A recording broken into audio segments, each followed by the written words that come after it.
nama saddan baasu furtuu waan hundaadha. Amantii qabaachuun jaalalaan ibsama.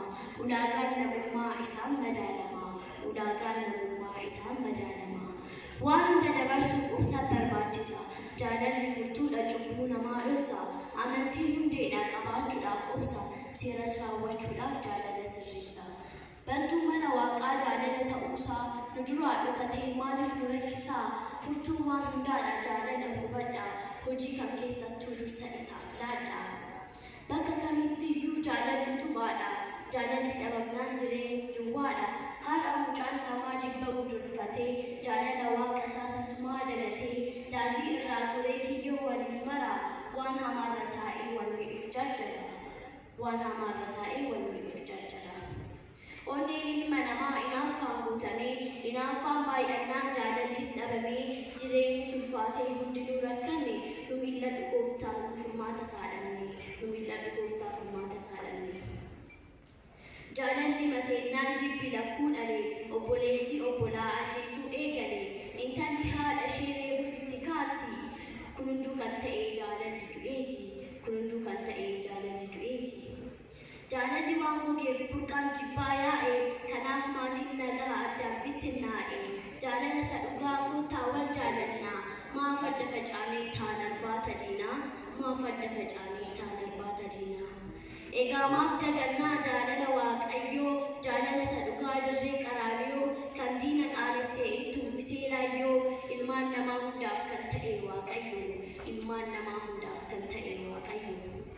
Maaliif hin jiraanne inni nu keessatti jaalaluma keenyaaf ol ba'ee fannootti jibba jaalalaan akkamiin deebisu? Waan gaarii yaadanii waaqa gammachiisu. Waan gaarii yaadanii waaqa gammachiisu. Osoo akkas goone jaalalli wal horaa dogoggora isaarraa hunduu baree goraa. Akkamiin jiraadhu barnatti ulfaate hin jedhin yaa namaa ofiif dagattee hin jedhin yaa namaa ofiif dagattee. Of gaafadhu malee maalirraa akka kufte jaalala waaqa kee eessatti akka gatte.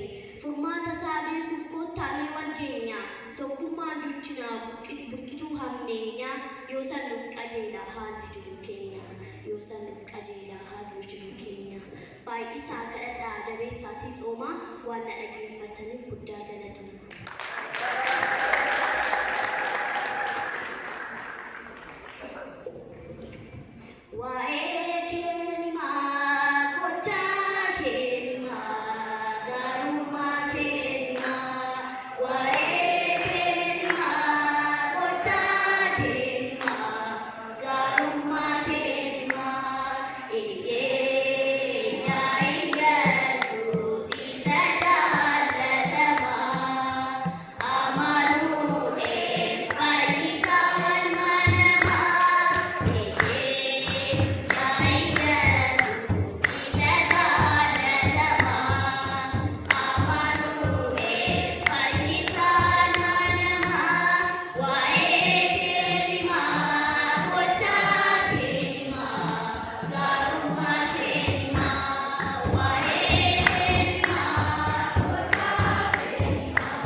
Farfatu akkasumas immoo haadha walaloo mucayyootee guddattuu simboo waaqayyoon sagalee jireenyaa ishee haa dhageessisu.